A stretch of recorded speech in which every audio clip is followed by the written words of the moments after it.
All right, President Trump delivered an historic address to Congress last night, declaring that America is back and even breaking some news along the way. Well, on this Wednesday morning, senior White House correspondent Jacqui Heinrich joins us from the North Lawn with some of the highlights. Jacqui? Hey, good morning to you guys. Lots of news in the president's address, including that Mohammed Sharifullah, a senior member of ISIS, will face justice in the Abbey Gate suicide bombing. The president delivered that news to the families of the 13 U.S. service members who were killed in an emotional phone call. He is right now on his way here to face the swift sword of American justice. And I want to thank especially the government of Pakistan for helping arrest this monster. What a horrible day.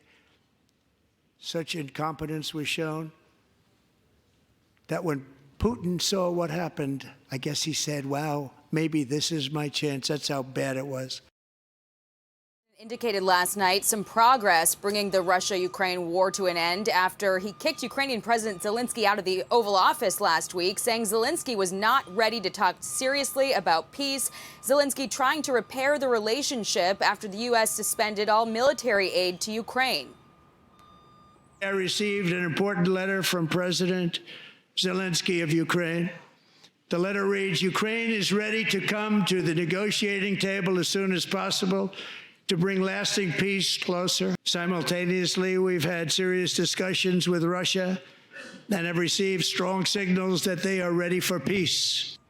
Zelensky didn't directly apologize for his conduct in the Oval Office, but reiterated Ukraine is ready to sign the rare earth minerals deal. But the administration is keeping up the pressure. The CIA director confirming on Fox Business this morning intelligence sharing with Ukraine has also been paused.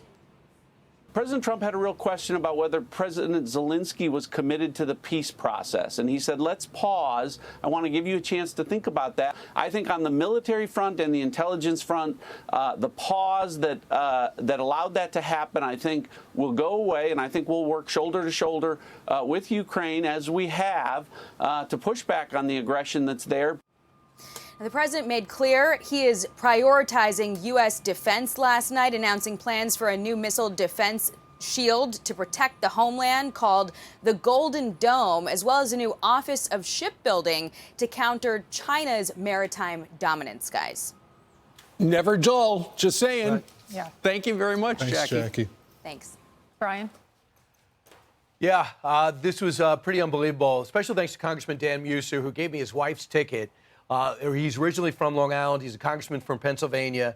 And he said, Brian, if you want to go, you can go. And I thought to myself, this is a once in a lifetime, unless because being that Pete was Secretary of Defense, and I should have been, I thought this was my only opportunity to get into the chamber. And I was astounded. It was the tale of two countries. I mean, if you looked on the left, you would think they have their AirPods in and were watching something else. Well, you think they had study hall this period. They just were not interested in what the president was saying. And so many times they were caught just sitting on their hands. Even on emotional moments, it blew me away. Brian, I'm a little worried.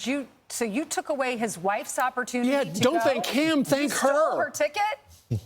Well, this is called a healthy relationship. And this is what happens, Ainsley. You could go up to your wife, obviously with the Muser family, and go, hey, this Brian Kilmeade's from Long Island. He's going to be in town.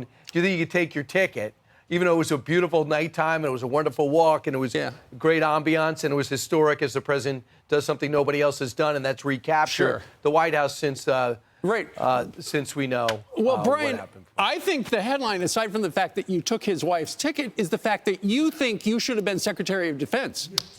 Right. Did I let that slip? Yes. Yeah, but we Steve, heard it. Steve, I know you guys said the same thing. I've walked into the room and I've heard the buzz, like you and Lawrence talking, and you feel the same way. No, I'm only kidding. But no, it was amazing to see all that, to see that cabinet walk through, to see the emotion, to see Elon Musk up here, see the First Lady, see her dad, and then you see Don Jr. in the corner, and then you see a lot of the people that were pundits, were anchors, were military, and then you just see them there with the Chief Justice. Also interesting to see Chief Justice Kennedy, obviously retired, but we didn't see Justice Thomas. He was not in the front row. But what was interesting too is, just a side note, when you see Sean Duffy went up as transportation secretary and talked to everybody on the other side. He made them shake his hand. And I assume everybody loves worked Sean. with them all. Right. And then he looks at Al Green, and they talk for 10 minutes. And I'm thinking to myself, I cannot believe that's the guy Sean was just talking to, standing 6 rows from the President of the United States, waving his cane, screaming full voice. Yeah, I mean, he was who removed. raised this guy? He was removed, for heckling the president, and he was warned, and then the speaker said, you're out because of decorum. There were moments that, as you were saying, Brian, where the Democrats just refused to clap, and these are moments that every American should be proud of and happy for, including capturing the ISIS terrorists that masterminded the Abbey Gate attack and killed 13 individuals who were fighting for our country and injured 40 others. And then what about the young boy who was fighting cancer? He was 13 years old, and he always wanted to be a police officer. So Donald Trump made him a Secret Service agent and gave him a badge. And he was hugging his dad, and his dad lifted him up. And that was not a moment that was worthy of a clap from the Democrats. Yeah, there were a few others, too. There were indeed. And so when you were talking to Katie Pavlich, I called the current president of the United States to ask for his reaction to the fact that the Democrats just sat on their hands the whole time. And I asked his reaction, and he said, it was horrible. He said, no matter what I said, they'll never stand, they'll never clap, they'll never do anything worse than it ever was. And he said, during my speech, I said, these people will not clap, will not stand. Why not for one night? Can't we celebrate many wins for America? Let's work together and make America great again. He also said that he is getting really good reviews regarding that speech that he gave last night for 99 minutes. And Lawrence you got the receipts, as the kids say. One of the ones I didn't get to was the people that watched the speech, 68% say they left the speech hopeful, and 54% they left the speech saying that they were proud. And only 16% said they were angry. And that was the Democrats. And I just don't think, maybe they went into the speech with their plan on what they were going to do. And they weren't listening. Maybe they weren't listening to the content of the speech. But when you have someone that is a child that has cancer, when you have the honoring of family members that have died at the hands of illegals because of your policies, because you wanted to have sanctuary cities, you should at least honor these people. When you have an American citizen that is brought back from Russia, a campaign promise that was made, it's something that unifies all the country.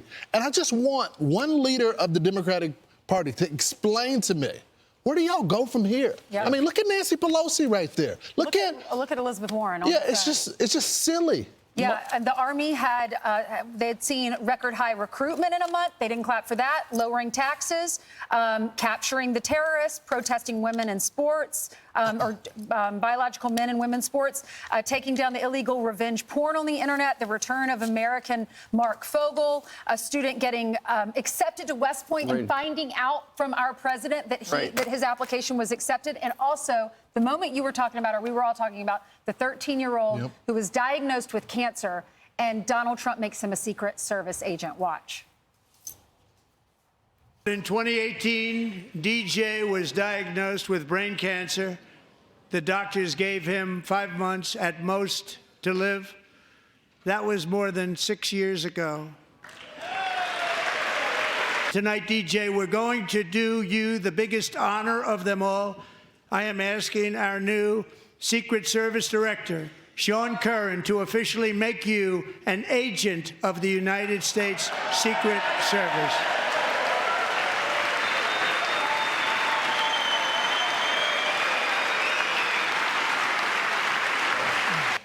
Yeah, and there's Sean Curran, Watch him the hug, director. Sean. Watch this hug. It's just awesome as he flashes his badge. His dad's holding him up. He's been through so much, that little boy. And watch, he's going to hug Sean. He is indeed. The way it works at the Ducey House, because that's it. That's the moment right there. Look at Sean. And it was a long embrace. It was great. at the Ducey house, generally, when there's a big speech like this, I'll watch it the next morning. I watched the speech this morning. My wife watched it in its entirety, and as she has done for 30 years when I've gone to bed. She took notes for you. Best moments, according to Kathy Ducey. The cancer kid gets Secret Service badge from the new head of the Secret Service, and the young man whose dad was a cop killed. Trump says he is accepted to West Point, she says. This is on a supermom notepad. You married well. I did indeed. So DJ and his father, the highlights to Kathy Ducey and the world, going to come up on Fox and Friends in about a half an hour. It's going to be great.